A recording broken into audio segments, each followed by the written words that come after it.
Was are you doing in there? And welcome to episode 32 of the Tastecast, our bi-weekly podcast, where we talk about what we've been playing and other random shit. My name's Seth. I'm Chevy. And I'm Chris. And yeah, like I said, with every Tastecast, we typically talk about what we've been playing, so we're going to do it this time. Last week, we kind of jumped through a lot of shit, and the week before, that's been kind of weird too, so we're going to go back to normal. And yeah, I'm probably going to go first, because I feel like the most things to... I'm going to go first, because I'm the most important. Dare you? I talked in a German accent. Yeah, so real quick, I've played Rainbow Six Siege, which is our game of the month. I did not mention that in the beginning. Rainbow Six Siege is our game of the month. Make sure to play that, and make sure to play Game of Thrones and Until Dawn. Both offer free on PlayStation Plus, and then come back at the end of the month and we'll fucking talk about it. Yeah, so played the game of the month, Rainbow Six Siege. We actually played that. Call of Duty Modern Warfare Remastered, Until Dawn, and Civ 6, Children of Zodiacs, and Orcs Must Die Unchained. Is there any of those that any of you guys have... Whoa. What happened? He's judging me on one of those games. I went through them pretty quickly, so I don't know which one it was. I don't know how many Orcs Must Die games there are. Oh, it's the third one. Okay. You're looking at me like I was a piece of shit. I was like, what? I was like, what is that game? I've never heard of that game. Yeah, so any of those games that you guys also played that you guys want to talk about real quick? The only one there I could talk about, which we need to reserve, would be Rainbow Six. Real quick, getting back into it, I've been enjoying it again. I've had some issues with the community being less cooperative as they used to be. Yeah, outside of that, though, they've added a shitload of stuff. And yeah, we should talk about it more later this month, but I'm digging it. Yeah. Played maybe 4 matches. And like you said, they've added a lot of stuff at this point. I still have a lot more I need to try to get to with it. Been busy for me, though, the last couple weeks. Last couple weeks have been super fucking busy. It's made scheduling interesting, to say the least. Yeah. Made filming and moving the studio, all that shit, really weird. So hopefully from here on out, we'll be getting back to normal. You're going to be gone for the next week's shows? I'll be gone for the next 4 days as of Thursday this week. Okay. So when do you come back? 4 days? Sunday. My math's bad. I'll be coming back Sunday. I'll be back in town by like 5. We can just film Monday then. Yeah. Okay. Well, never mind. I'll be back before you guys usually get off work. Great. Cool. Works for me. You also played Siege? Yep. And I die a lot. Too into it. You die a lot. You still having fun? Yeah, I want to play more. Yeah. He had to put up with my nervous ass. Yeah, I heard about the infamous 45-minute fucking watch Chevy creep around slowly. Did you guys win? Yeah. Okay, that's all that matters. Yep. It's just, I don't know what it is. When I'm like the last person alive in any shooter, I'm just like, all of a sudden I freeze up. I'm like, oh shit, I have to be like ridiculously careful. And that's exactly what ends up happening. I do the same thing by turning to fucking John Rambo. Like, I literally, so anytime I'm playing an FPS and I'm playing Search and Destroy or whatever, and everybody has one life. As soon as I'm the last dude, typically a lot of people get freaked out by that, but it fucking makes me better. I'm just like, I am the team. And I'm just like, I slowly creep into a corner. I'm like, just let them come to me. And I fucking start picking them off and shit, like Killing Murphy and goddamn 20 days later. Yeah, I have the opposite problem where and it's difficult in Rainbow Six because we're playing against bots when we played, so they have infinite patience, but I'm usually playing more on them getting impatient and looking for me instead. So yeah, the AI is a little scarier than people, because people actually like get impatient, start cruising around like, where the fuck are they? I need a kill. I haven't had a kill in two minutes. But yeah, the AI just fucking they'll wait with you. They'll just wait forever, or they'll just go and they start running around doing shit. I'm like, what are you doing? Yeah. I literally dropped down a room. It was fucking scary. I fucking dropped down a room, turned around, and fucking this guy runs out from my left, turns, and just runs down the hallway. And he's just fucking... And I can hear gunshots out in the distance, but he's going that way. And I'm just like looking at him like... And then like, I went to shoot him, he just went just into a fucking doorway. I was like, I don't know where he went, but fucking I guess he's going. Yeah, so it seems like... because we played originally in the beta, the AI is way better now. Yeah. Oh yeah, and they've also added new AI to the game because they actually added defense. You being able to defend, which is awesome because originally in the beta you couldn't do that. You only used your attackers. which I was fine with, oddly enough, but I wanted to have access to the other guy, so I'm really glad they added that. But I don't want to get into this conversation too far. We're going to play it some more. You guys should also play it some more, and or play it at all. And yeah, we'll talk about it in full detail later. So let's see what else you got on there. Well, there's no secrets, I guess. So yeah, check it out. What so that the children of what is it, Zodiacs? Yeah, so Zodiacs. Children of Zodiacs, literally as of recording. So this is what day is this? I don't. Tuesday night, Wednesday morning. It's late early. Square Enix released Children of Zodiacs. You guys might already be playing it. It is on PC and PS4. It is a tactical RPG, but has card game elements in it and dice rolling. And when I first heard that, I'm like, okay, whatever. But I started playing. It's actually really fucking cool, and you guys are both gonna love it. Oh, I'm sure. I played about 2 levels into it so far. Played 3 different characters. They all have their own things going on with them. I'm not a card game guy at all, and I really like the way they put it in this because it's not too emphasized as a card game. It's still very much a tactical RPG. So you just like Fire Emblem or Final Fantasy Tactics, you pick a dude, tell him where to go. If you get behind someone, you can do a backstab, which does more damage. They can't defend from it. And it's all about positioning and doing your attacks. But your attacks are actually cards. You have 7 of them across the board. Every time you use one, they're out. And then it kind of decreases. There's you can draw cards and it'll pull 2 cards out. If you go over 7, the first one on the left will pop off and they'll keep moving over. Okay. There's healing moves, there's attack moves, stuff like that. Then, anytime you do a move, so say there's a guy here, I'm here, I use a card that attacks him, it's got like a stab, then your character has dice.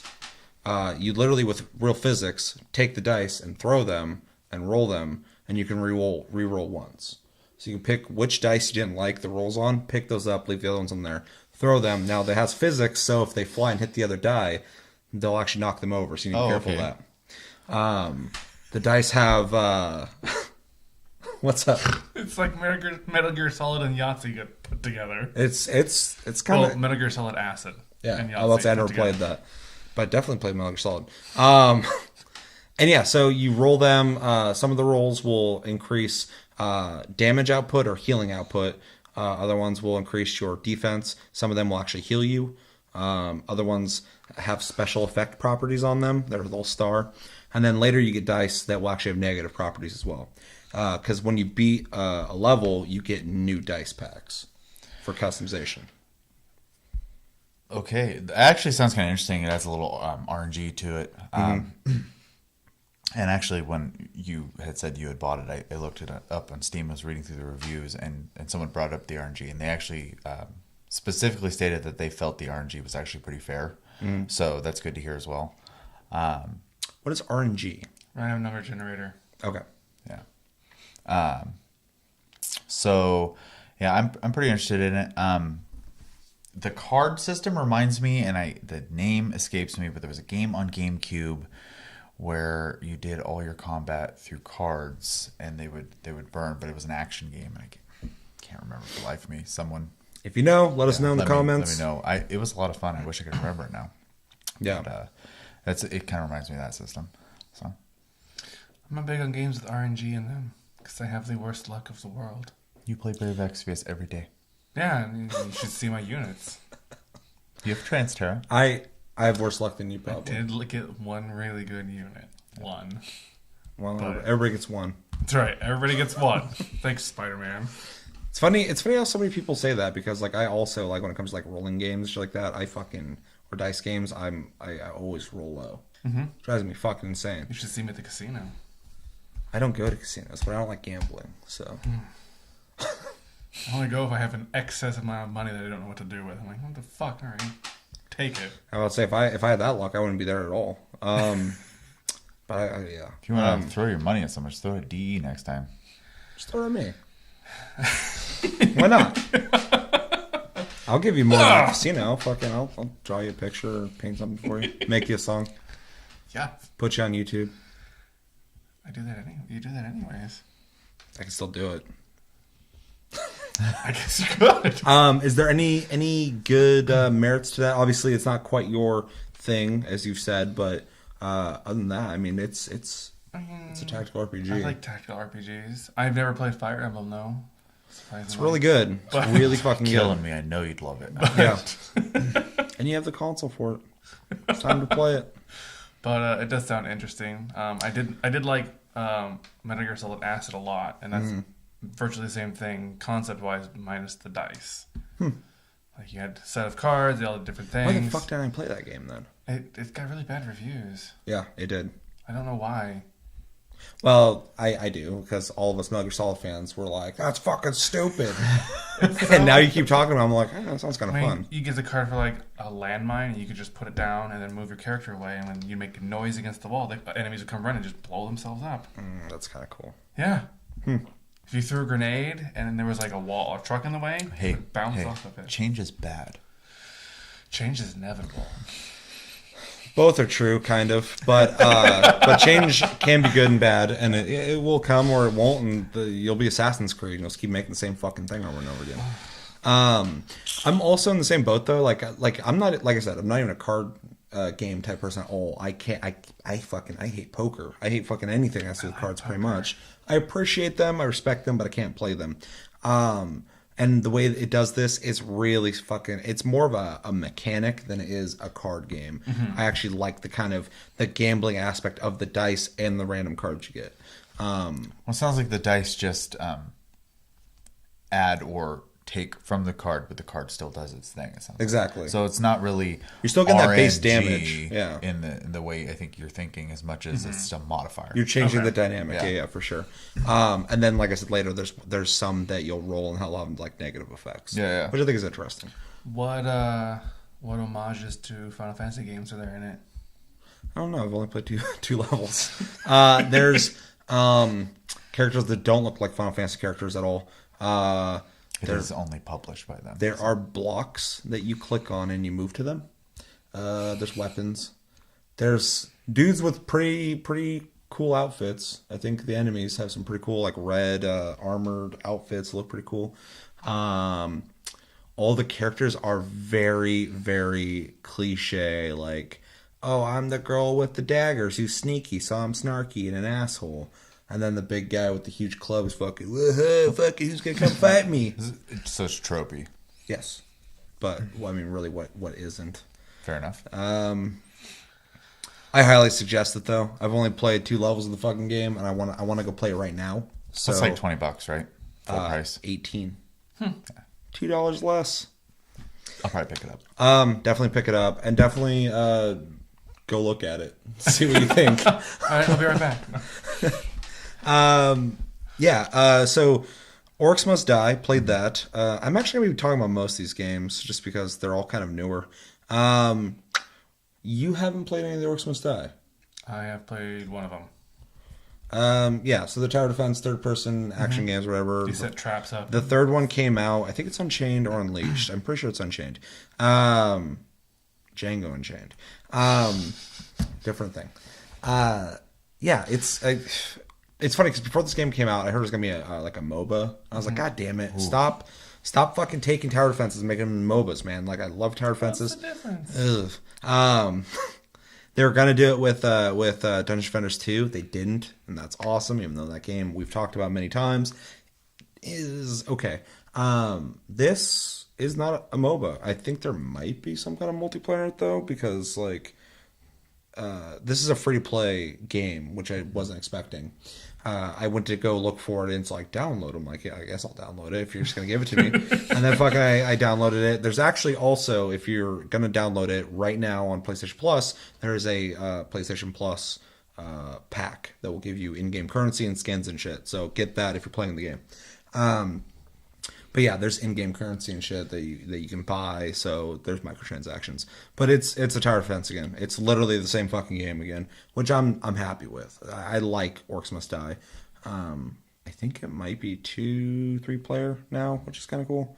The second one had co-op. It was 2 player. I played a little bit with you. Yeah. So yeah, I'm looking forward to playing it some more. I'm really curious on how the free to play format's gonna either make or break this game though.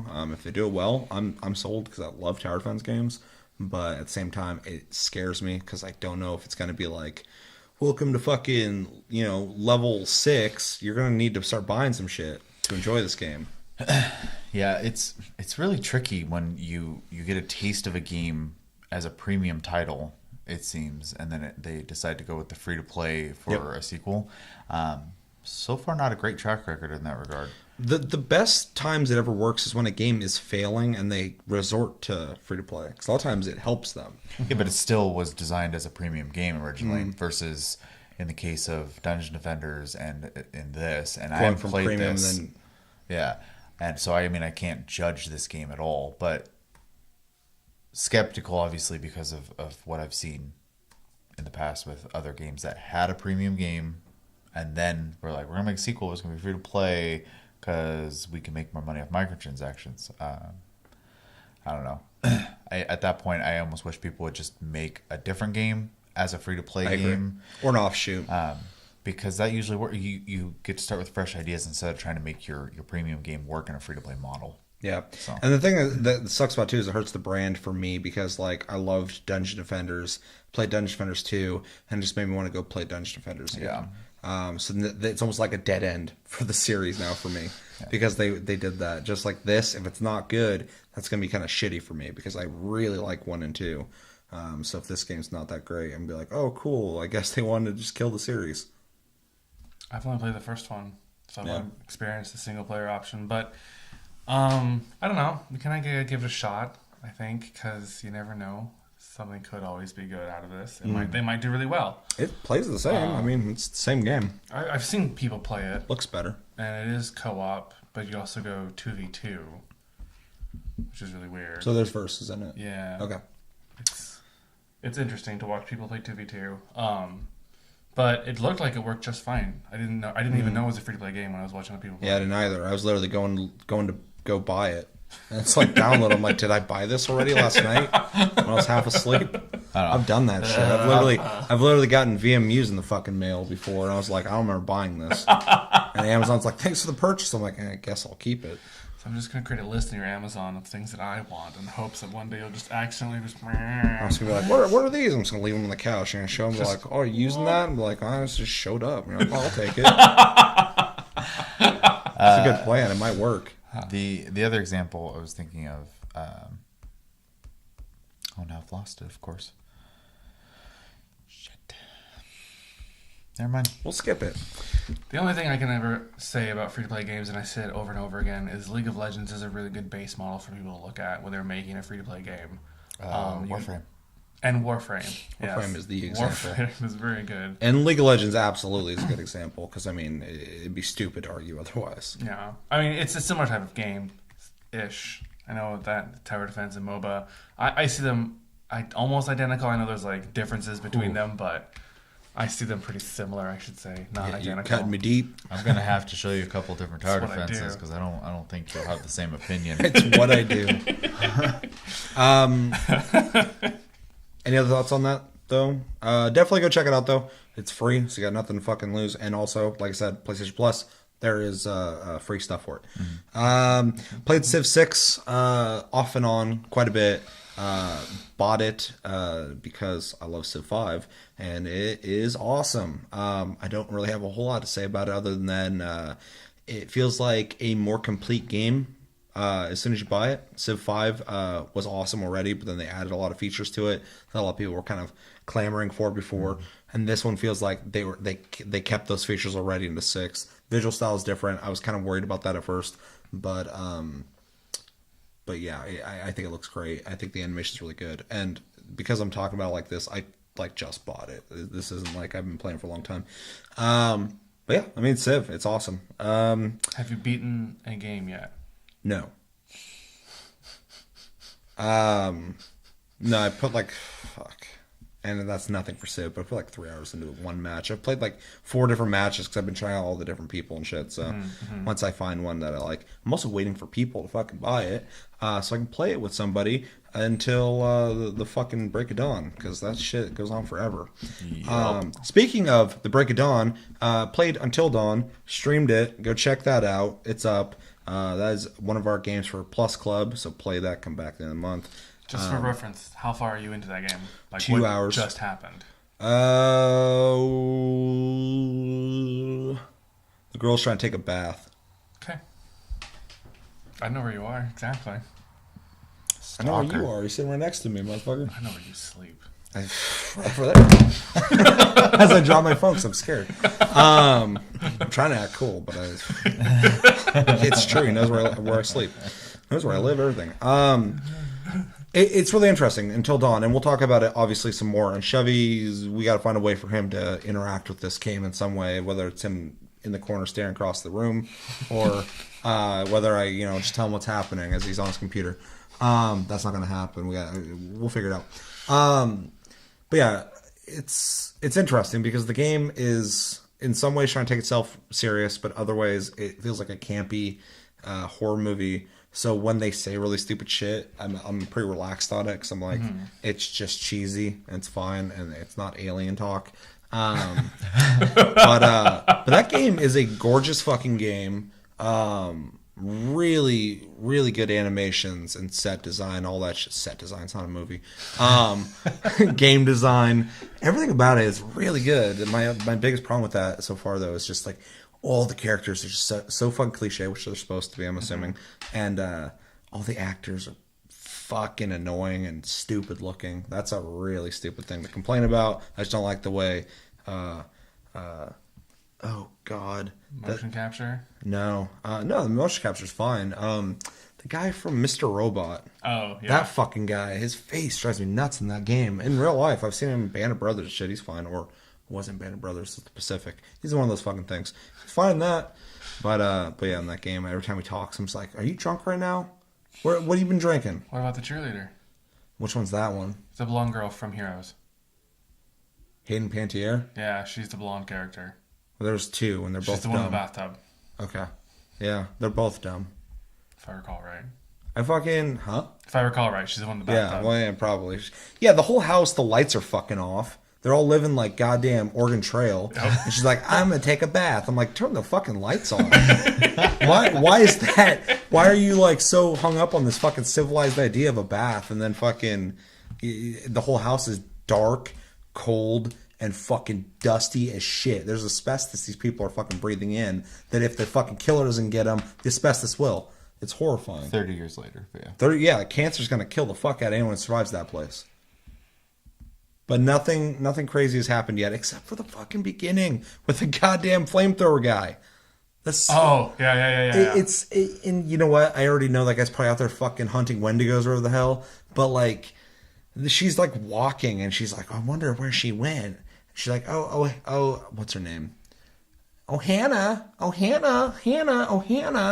She's like walking around the woods.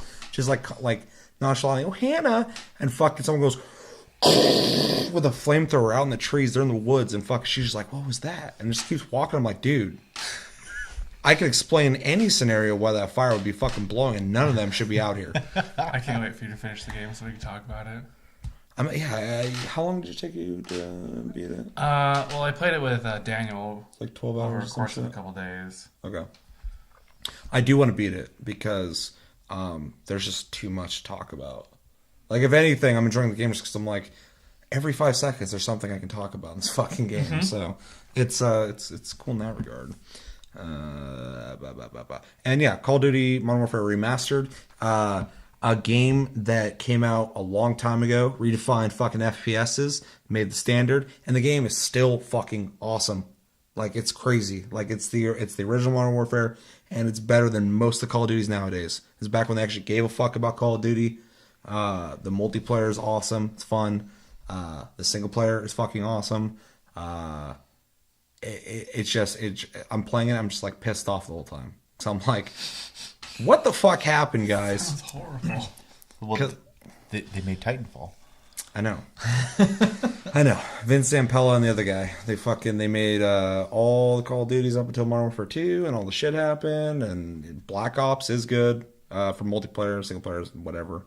But yeah, the game's so soulless. This game, like, every map design is like not trying to be like the 3-route fucking 2-tiered system where every room has 5 entrances to avoid camping. Like, they're not worried about that. They just have really intricate maps with like dead ends and fucking choke points and all the shit, all the things you need to have, like, because I like to play Search and Destroy on hardcore, and you need stuff like that to have areas to be more tactical and not just be like, well, I'm gonna go right, well, I'm gonna go left, I'm gonna go down the middle. Well, hopefully you live or you fucking Someone's gonna make it. Someone's gonna make it. Yeah, I mean, yeah. I just it's frustrating because it's in 2017 still a fucking awesome game. I mean, that game is timeless. It's insane. I think it's funny how instead of gamers adapting to play styles and stuff like that, they just complained, and then developers had to instead adapt to that. Well, that's what Call of Duty's still making money, though. Bums me out. Yeah. Like Martyrdom still in it. Fucking Last Stand still in it. I always thought it was fucking hilarious. People bitch about Last Stand because it's never been an issue for me. In the time that I've been playing the remaster again, I've been killed by Last Stand once. That's it. And that's going to happen. That's fine. I've been killed by just normal people way more than that. And, I mean, as soon as you shoot somebody, when you play a game enough, you adapt and you get to the point where when you kill them, you can tell they're dead, or you'll see them drop, and it doesn't say you killed them yet. And if you're on your shit, you just notice they're sitting down and you keep shooting.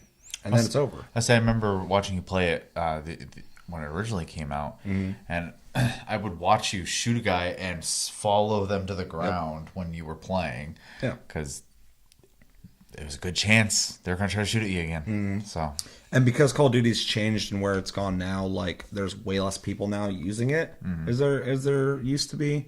Because it used to be like the new thing everybody's like really into, and now everybody's kind of just used to how there is no Last Stand, so nobody really uses it anymore, and that's fine because if you want to use it, blah blah blah. Martyrdom they took out. Martyrdom is probably the better one of the two they took out, just because back when it first came out, everybody had fucking Martyrdom. Martyrdom is where when you die, you drop a grenade if you have it on you, and you turn to Junkrat.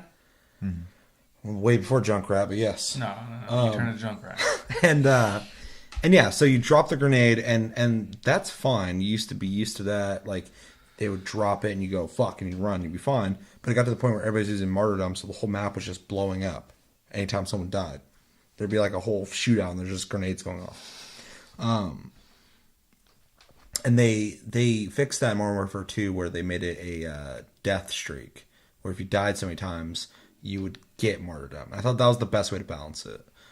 Because it still was in the game, but you had to earn it by dying too many times. So I would have it every time. Yeah, maybe.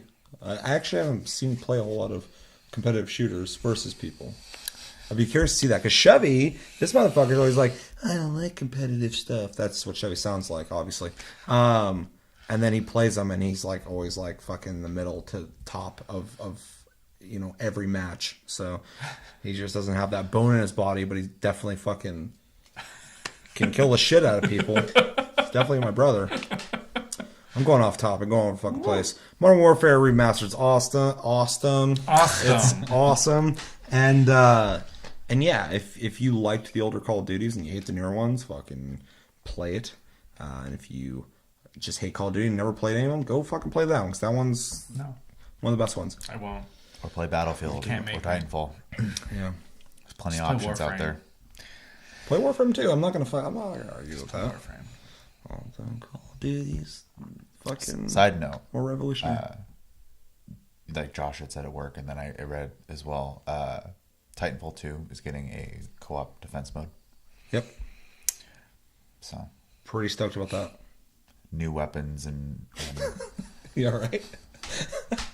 Well, I was just letting you know that it's getting a co-op mode, and then it's supposed to have like different items and weapons in it as well. So, yeah, no, and Titanfall 2, I'm really curious to see what that game's gonna like grow into, because they just are supporting the fuck out of that game. Right.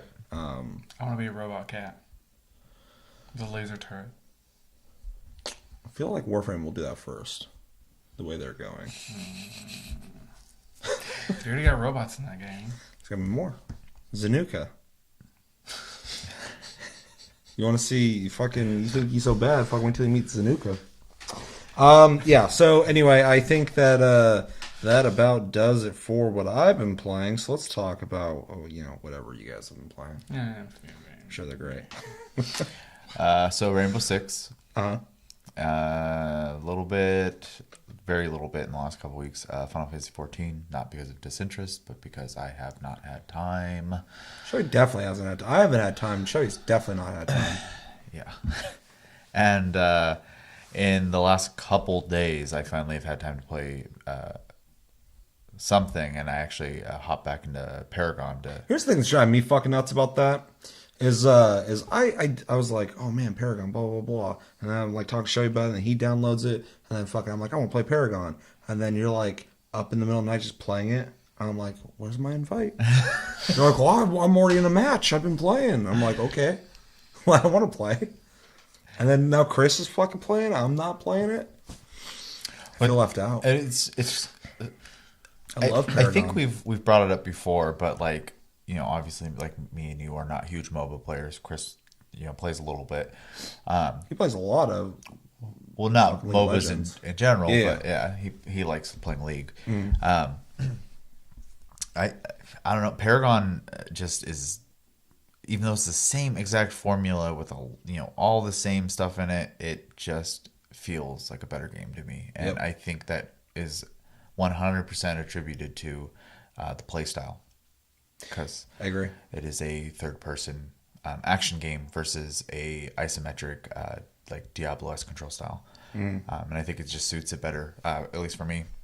Well, I'll say, to be clear, obviously, people got the preferences. Sure. One's way more popular than the other one. Oh, absolutely.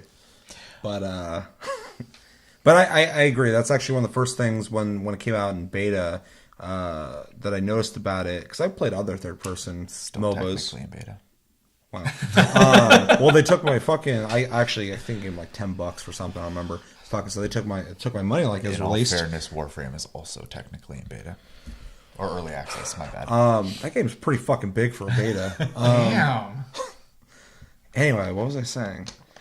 Playstyle. Yeah, that was one of the first things I noticed about that game, because I like a lot of the early MOBAs like Demigod, and I guess the early MOBA Demigod, because that's the only one I can name. But yeah, and I've played other third-person MOBAs, and they're all okay. But this one just has a visual style to it, effects that are interesting, and things that are action-feeling enough that I feel like I'm actually involved and not just kind of clicking back and forth while hitting macros, which I mean is normal. It just doesn't do it for me. I'm not too into that. I kind of start fucking passing out doing that shit. But yeah, the way Paragon is set up, it just feels more like I'm more involved in the game, and it's visually stimulating in the sense that I actually feel like I'm down there in the fight versus watching ants. So I agree with that for sure. Yeah. But that's probably why Paragon, and I think you do like Paragon. Obviously, I don't think you don't think it's better than League of Legends, obviously, but It's different. yeah. It's not very instructive, I would say, is my biggest gripe with it. Their class systems, like every character has like 8 different like classes apparently that they are, like assassin and wild, and they don't really give a good breakdown of what those are. You just kind of have to play the character and kind of like go from there. They have stats that kind of lead you into kind of the direction they're supposed to be, but sometimes the stats are kind of misleading. I'm having deja vu of Grim Dawn right now because I just want to tell you that I like that. I remember you're like, it doesn't really like. But see, that the thing for like mobile games is you need to know for team composition. Whereas like Grim Dawn, that's fine. Like that's just like your versus the environment. This is a competitive game, so you need to be able to strategize how your team is built, who's doing what. I just feel like if you play a character enough based off of what they offer, or whatever, you're gonna learn them regardless, and you're gonna hone that skill. So I think it's just making the process of it longer than it should be. I agree, and the equipment system. Unlike League of Legends, where it's just like, okay, save up gold, buy the components to build this.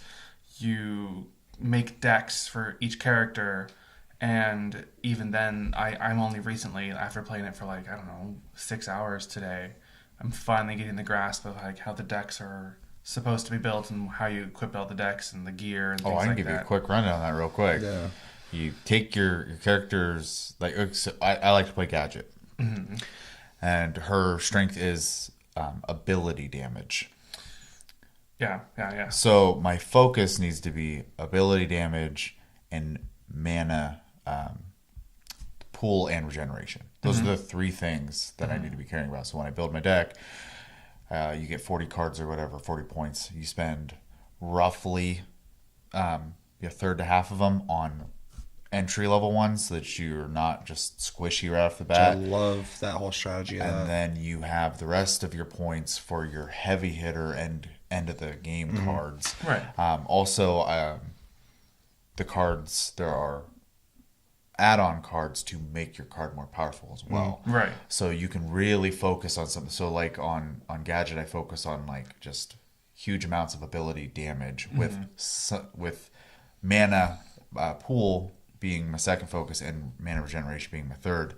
And then so when I do things like the homing mine and it blows up, I mean, I've hit people and they've lost almost half their health of them, which is one mine, because my cards are just boosting that. So yeah, I had a build on Iggy and Scorch before they changed the cards up completely, because all my builds since the last time I played, which was before, they made you redo them. They're like legacy deck. Yeah, you can't use this. too. I'm like, oh, cool. I'm glad you call it a legacy deck and make it sound cool. And then you're like, you can't use that shit. Instead of just, this is old and dusty. But I had a high emphasis on Iggy and Scorch, because Iggy and Scorch is really good at kind of controlling the lane and being like a roadblock and shit. So I liked getting my mana built up quickly while kind of supplementing my damage, and then so I can cast more often. Just keeping fire down, and then I'd start working on the damage output after I got the mana pool built up. And I don't know, I just really like that fucking. That's probably the biggest thing about that game that I love, is that card system. Just because there's a sense of customization in it. Oh, absolutely. Unlocking customization without breaking the competitive aspect of the game. Even today, the only thing that I saw like that was like universally like agreed upon when I was YouTubing Gadget was she's supposed to be a mid laner. That's the one thing I like is pretty much universal for her, it seems like. But like there was just people in a bunch of different builds for her, so obviously it allows that, which I love. It breaks the mold of the idea of like, you got to be this. Yeah. The other thing that's different from a lot of other MOBAs I've played before is your auto attacks. You have to actually aim them. It's like a shooter, so you can miss your auto attacks. And I was toying around with ADCs, attack damage carries, and it's difficult. It's very difficult to be effective. It's skill based. So I'm really glad you explained to people watching what that means, and to me, because I was like, all right, I'm on the same page. I mean, it does have your typical MOBA layout. You've got top lane, which is usually what's called a bruiser or a tank. So bruiser's kind of tanky, but they do a good chunk of damage. Or a tank is just all damage mitigation. They're kind of the initiator of fights. The mid laner is usually mages or assassins, so people can do really big burst damage. And they just play by themselves in the mid lane. And then bottom lane, which would be the right lane, is usually a dual lane. So you have the ADC, attack damage carry, who's basically a glass cannon with basic attacks, and a support character. And usually the support characters are like strong CCs, heals, or somewhat tanky character. If your top lane isn't a tank, you can make the bot lane support a tank. And then you have a jungler, whose main role is just to kill the mobs in the jungle and provide support for all the lanes to gank them and kind of make their lanes go smoother. I don't get quite why those lanes have specific things that people do, though. It's just been the formula that's been like a community thing that built up. Yeah, it's entirely a community thing. And because otherwise, I can't see what the actual benefit of it would be, because they're all just lanes. But it's gotten to the point where if you don't follow the format, you're going to lose your lane. Yeah, that makes sense. Because if you take a mage and put them in the top lane against like a tank, at first they're going to do well, but eventually they're just going to not be able to do anything. Yeah. And then if you take if you move the ADC and send them to the mid lane by themselves, they're going to get blown up. Well, it's funny because I'm that asshole that all the people who are like purists are like, you need to be in this fucking lane. I'm like, I'm in whatever the fucking lane I want. And typically, almost every match I played in Paragon, I mean, we were winning. So, and I typically do really well. And I think that kind of is carried by the whole more actiony aspect of it. I'm able to grasp the concept of taking out enemies and strategizing better in that third person aspect, and the moves that you actually have to aim, which is a benefit to me because I do have good reactions. I play a lot of FPSs and shit, so If I'm playing against ADC. if I can play against somebody who's not as good at aiming, I'm gonna have an advantage on them outside of their stats. You should play ADC. Well, and it's also kind of nice too because if you're playing for example, Gadget is a ranged character. If a person's moving, you have to aim ahead of them. Mm-hmm. So it really you can't just keep the cursor on them. You have to plan like, okay, they're moving. I have to arc my shot so they run into it. So they have travel time, which I love. Yeah. That's my shit. This is gonna turn to Paragon talk. What else have anybody been playing? I said that was my list. So Final Fantasy, Paragon, Warframe, and 5 hours of World of Warcraft. I also played Warframe for like 5 seconds. I went in there, bought some noggles, and left. I bought I think about 15 or 20 of them. really, Yeah. I realized That's no shit. that my frames are, since I've been playing for so long and stuff, to the point where I'm just like kind of like not even trying anymore. It sounds really like showboaty, but like if I really am like, I've been running Mesa a lot. I just like do a defense mission, get to the highest point where I can see everything, and just ult and blow up everything in the room. If I really don't want to try, I just switch to Equinox and put my ult on. And I just stand there, and everything just like bleeds to death. Yeah, that's one reason why when we were regularly playing, I always wanted to try and do like the really high end, harder shit, because it was getting to the point where with most of my guys, if I wasn't just leveling, guns or frames, new frames that I fucking bought left and right, that for the most part, I mean, we're just kind of like, I think in a prior episode you pretty much said that Warframe's like or I think you said after we shot it, but you were saying it's pretty we were much just chat chatting. room. Yeah, like we'd all just be talking, which I loved. It was fun, but at the same time, like I was just like, yeah, it's a fucking interactive shit. chat room for us at this point, which is not a complaint. It's just a testament to how much time has been put into it. So There are exactly, yeah. harder missions, obviously, but like Lua has a spy mission on it. It's my favorite mission to run. It's Pavlov, and it's entirely different. Like there's traps you have to get through that are totally unique just for this tile set. There's one room where you have to hang off these walls that appear while shooting a circle to make the next wall appear. And if you fall off, you have to start over again. And there's lasers in between and shit like that. And it's awesome. And there's like, you have to go transverse between the past and the present just to get to the point where you need to go. And the moon has a lot of strong missions. And then there's Kayla Dathane, who's a boss. She's really tough. It actually requires coordination. I have not fought her. Yeah, you have to have complete team coordination because there's little panels on the wall. And you have to shoot them all within a certain time limit with each other, but the panels have pie shapes on them that you can only shoot within the wedge, and it's just circling around, and you got to wait for it to hit the right spot. You're like, Gah! It is a tough fight. It's one of the only boss fights that I've actually had a hard time with. Yeah, the last time I had a hard time with any boss fight was like when I first started the game. And I was like, this guy's a dickhead. I need better weapons. when we did that Arkwing boss fight, mostly because we were very unprepared for it. Golem. Golem, yeah. The Golem, We actually have that on the channel. It's a older episode. that is just the worst fight only because of the gear you're limited to. All the Arkwing gear. Well, I don't think I'd have the problem now because my Arkwing's a lot better than it was. Well, actually, at first was challenging, but then I thought of the area to go hide in, and then we just kind of exploited. Well, didn't exploit it, but we just sat there and waited it out. Yeah. And it took longer than it should have, but we beat it, so I don't give a fuck. It's just annoying. It's a large map. You can only hit him from the back. The moment you get behind him, he takes off to the other side again. What's the fucking chicken puppy guy who flies around and screams a lot? He's fucking, oh! Oh, the guy, Heck, is that his name? Yes. Vahek. Vahek, yeah. Who you can only shoot his face. When he first came out, I remember him being like difficult. I played with all these like high level dudes. We're fighting him, and fucking it took like fucking 40 minutes to fight him and shit. And then like the last time I played, I went and fought him, and it was so easy. It was stupid. And I was like, wow, fucking I've come so far, or this game has gone so far that he's like nothing now. That's a problem with most online like MMOS games, though, is the reason they have to keep bringing out that content is because they have to continue challenging the players. Yeah. So Try farming Kuva. That's really difficult too.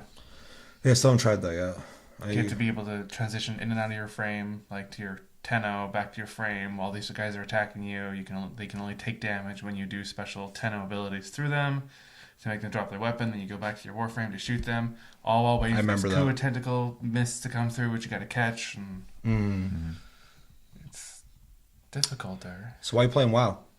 I only played once, and I 5 hours. Let's clear that up. 5 hours. I was over at Daniel's house, and he was playing. He got back into WoW because everybody there was playing WoW, and I was like, whatever. Danny and Phil are playing WoW, so I was like, fine. I'll just play for a little bit. I'm not really interested in. I mean, I had fun playing, but it's WoW. It's WoW. I mean, I'm shocked by the amount of shit I have still. I think it's close to like 200 mounts. Fuck, there's that many mounts. Danny has like almost 500 apparently.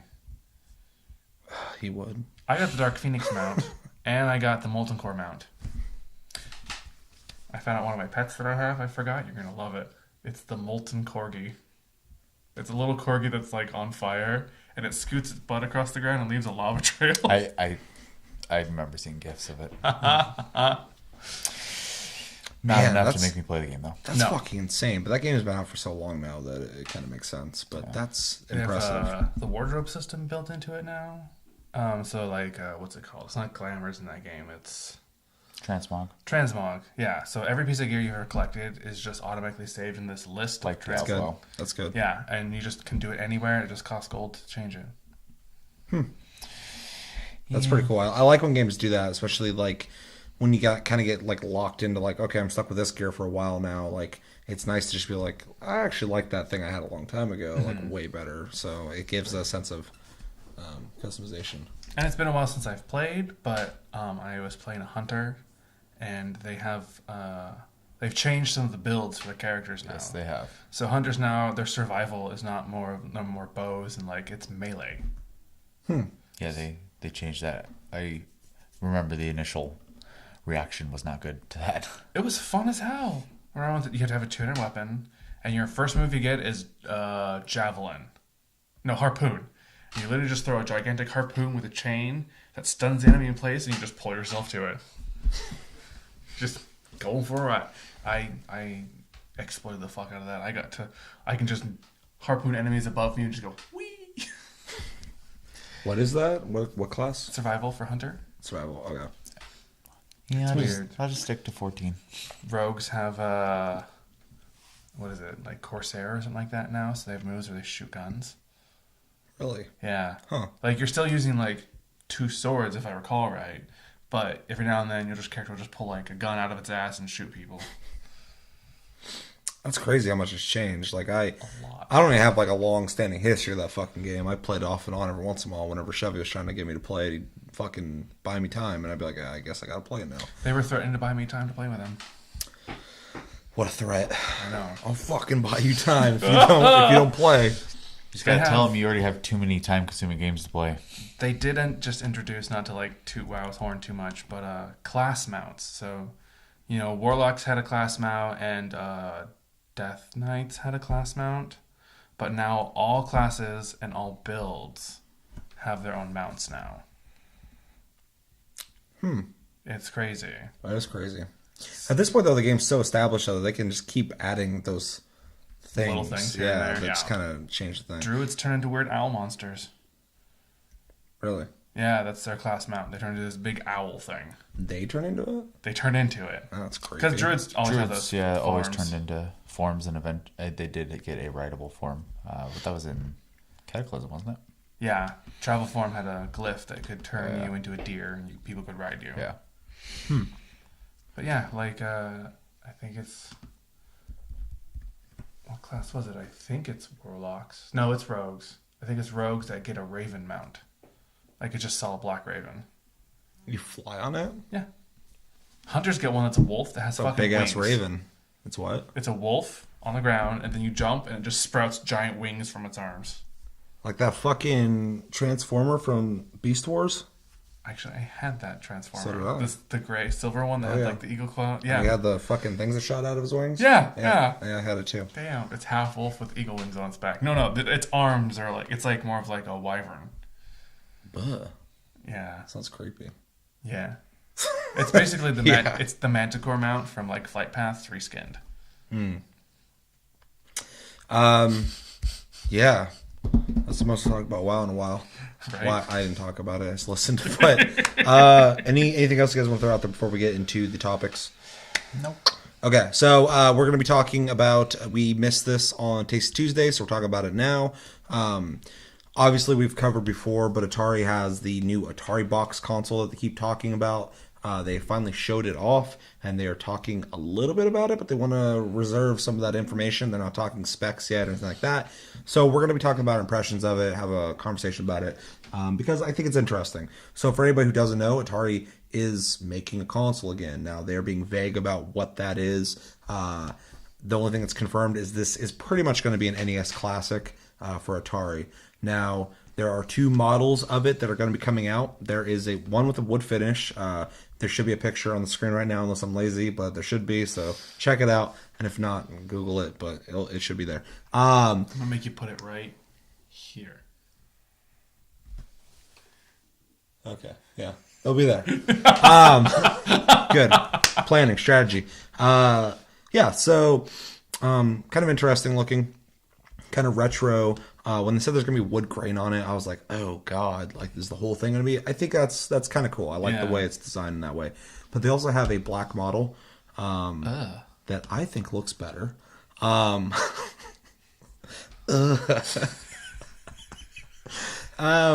So first off, before we get into the discussion, what do you guys think about the way it looks and of the two different? It looks like a PlayStation 3. In that one, like Yeah, a weird PlayStation 3. Reminds me of the old 2300. Sure. But yeah. Sure. I just see modern versus retro. Yeah. Yeah. And I think if anybody's gonna be buying this, it's for the retro factor. Mm-hmm. I just like wood finish on things. Oh, so I mean that's something you're into then. Yeah. Okay, that makes sense. Yeah. I actually do think I think it looks kind of cool. I like the way it looks. It's like something that's modern that's trying to have a retro aesthetic to it. It's really nice. I was kind of worried it was going to be like really fucking retro looking to the point where I'm like, I don't want that in my house. It's like someone with a fucking mangy ass dog or kid, and they're like, take this. I'm like, I don't want it. I'll take the dog, kid, keep it. Keep the kid. I don't care. And then yeah, the black version looks a lot more modern. Although the whole gridded system over the top with the black smooth front, I think looks kind of, if they smooth it out, I think it'd be a little cooler looking. And then keep the wood finish design as it is. But it reminds me of this box I have at home back when I had the red, white, and yellow plugins for consoles. Mm-hmm. It was a splitter for them. You could just press a button to switch between all your consoles all at once. That's what it looks like to me. A splitter. Yeah, we sold a lot of those. Maybe it is one. Maybe that's what game retail. Maybe that's what Atari's making right now. It's a fucking glorified splitter. AV splitter. So yeah, what'd you think of it? I didn't. I just said one looks modern, one looks retro. Other than that, I mean, so it's supposed to be something. It's kind of what I would expect it to look like, to be honest. Yeah. Along the lines of like what was it? The Nintendo Classic that they made. Mm-hmm. So it's just gonna remake games that was on it before. What, this? Yeah. Okay, so we're gonna get into that. It's supposed to play current content. They're being vague about that, so we don't know what that is. So this is according to The Verge, which is a website that I don't give a fuck about, but it says Atari started testing its Ataribox at E3 started teasing its Ataribox at E3 this year, promising a brand new Atari product. While we saw a 20-second YouTube teaser that hinted Ataribox would be housed in a wood-like 2600. I said 2300 earlier. Whoops. The video game maker has not provided many details about the console until today. Atari is now teasing more, including what the Ataribox looks like. In an email to Atari fans, the company reveals, our objective is to create something new that stays true to our heritage while appealing to both old and new fans of Atari. The new Ataribox is clearly inspired by the classic wood found on the Atari 2600, and the new console features ribbed lines, a raised back, and a front panel that can either be glass or wood. Indicator lights glow through these materials, and Atari is including SD card support, an HDMI port, and 4 USB ports on the Ataribox. 2 versions of the Ataribox will be released, one in wood and one in black and red. I like the black and red. Chris likes the wood. Chevy doesn't care. Chris likes the wood. Hey. He does. It's no secret. Atari plans to deliver classic games in the Ataribox alongside current content. It's not clear if the current content involves simply republishing Roller Coaster Tycoon, but it appears that the Ataribox will be similar to the NES and the SNES Classic in providing access to old titles in the modern retro hardware. While Atari has licensed its brand recently, the company is involved in the creation of the Ataribox. Hopefully that doesn't mean Atari is just licensing its brand again for a partner to create and manage the hardware. So what do we think of all that? If they're just going to re-release old Atari games, I don't want one. That's exactly where I'm at. Like, I don't have an affinity for Atari. I'm not that old. I'm in there where, like, you know, Nintendo, Super Nintendo, Sega Genesis, you release that shit, I'm like, I have interest in it. I will be interested, though, if it does if the current content is current gaming. Mm-hmm. I don't know how far they can get, because I can't imagine this thing getting exclusives. No. Like, I don't know, unless they're making them. Just Pitfall. Yeah. I miss Pitfall. I love Pitfall. But yeah, fucking if they don't have that, if it's just a classic thing, I'm not the right demographic for it. So I don't think there are many people who are the right demographic for classic Atari games. 40-year-olds and up. And up. Yeah. I don't know. It doesn't seem like there'd be a strong demographic overall for it. The graphics of those games, while they're classic games, are just... I mean, fucking my phone has better graphics than that shit. Yeah. Your phone has better graphics than most consoles that have existed. It's also true. I mean, I have an NES at home, and it has better graphics than this. Yeah. Atari's in that weird area where it's so early on in gaming that you can still appreciate where gaming came from, and you can still play those games like Pong and shit, and you're just like, whoa, yeah, this is fun for 5 seconds. But there's nothing there that can really, it doesn't have the capability of keeping you gaming with it. So I get where you're coming from. That's what I'm saying. They gotta offer something else with it. Otherwise, they are going to be selling this to a very, very specific group of people. Like I said, with the NES and the SNES Classic, I'm not the demographic for this kind of stuff. I mean, I don't want to go out and spend money on playing these older games because I just don't really have that interest anymore. And any of the old games I do want to play, specifically with Nintendo, the Wii, the Wii U, and soon the Switch have virtual consoles. And other means that have existed for a long time. And other means. But I don't need another box sitting in my house. But it's pretty. Yeah, I don't think it's pretty at all. That's a good point, though. I don't need another fucking box in my house. I have so many fucking boxes. Long live the boxes. Yeah. Though I'm not going to say it's a bad thing. There is going to be a demographic, regardless if it's small or not.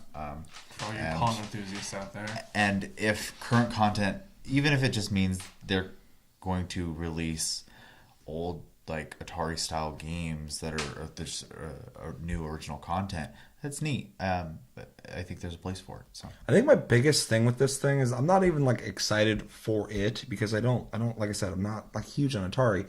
I just want it to be awesome. I want it to be cool as fuck. I want them to do something that makes me excited.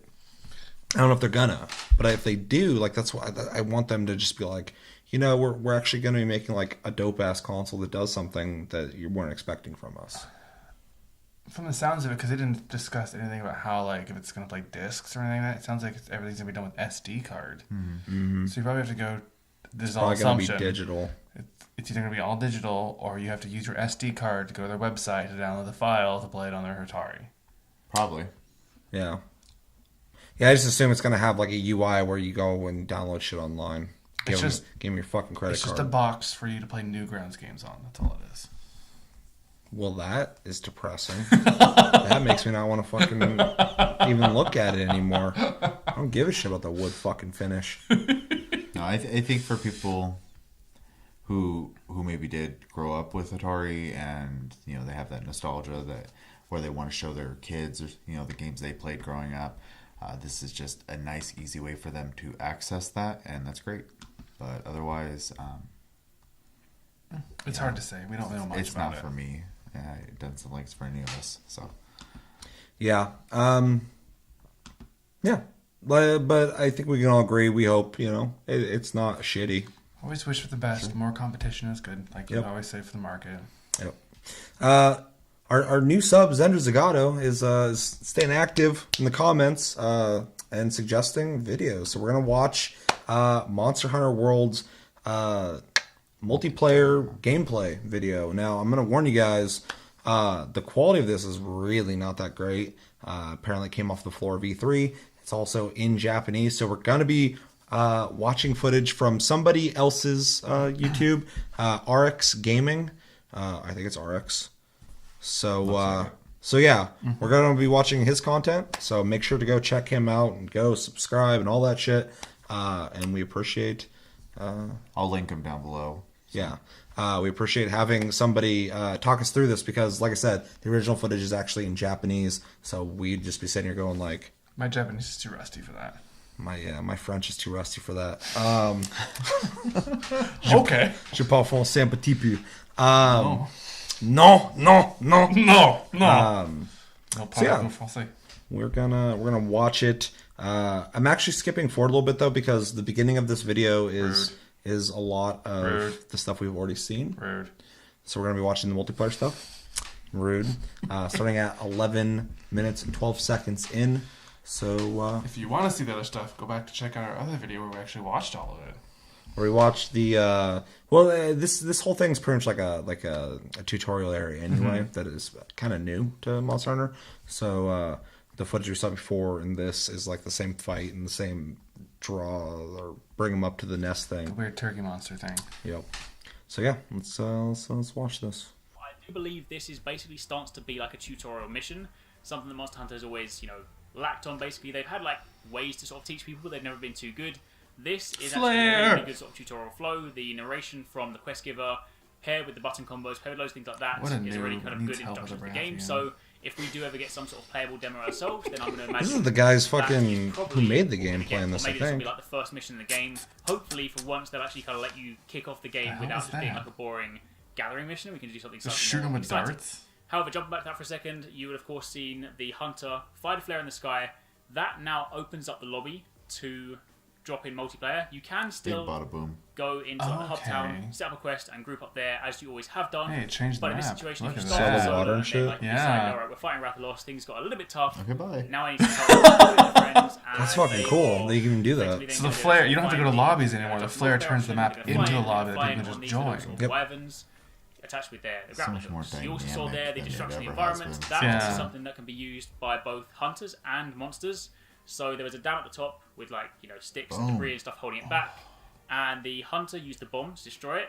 Conversely, the Rathalos could have done a big fire attack and it could have destroyed it as well. So those things aren't just there for you; they're there that you kind of need to watch out for them because while you can use them to your advantage, if you are also factoring in the red corner, do something. Monster, then it too can kind of change the I like that time they pulled a like book that. out. So Yeah, just- falling down, drop down. You can of course see now we are in 4 different perspectives. So we've got some really kind of interesting combinations here. We've got our bow user. We also of course got the greatsword user from before. We have a lance user, and we also have a hammer user. And this game At some better do point well over here. during the demo, Oh, we're going to God, swap I hope again so. to a It's funny in the longsword, comments but on for this the time video, being, somebody's like, "How the hell am I supposed to sell this to you my might have seen friends the when bow it's in there, Japanese and the really, video quality really sucks?" cool shot. So after you know, Wow. the first I mean, couple that's shots, fair, you have but- this, Harsh much? But at least he's trying to sell it to his straight friends. your arrow, Well, I mean, and really, stay light, like, and then you can sort of fire off This is that a game fire you arrow, so that's want how people you to saw buy. the, That was cool. and bow Monster user Hunter do is that. obviously But we're actually now their big moving on to market the hammer is in user, which is a new one for Japan. me. It I has haven't seen grown this a E3. lot over here. So Oh, far we've shit seen ton.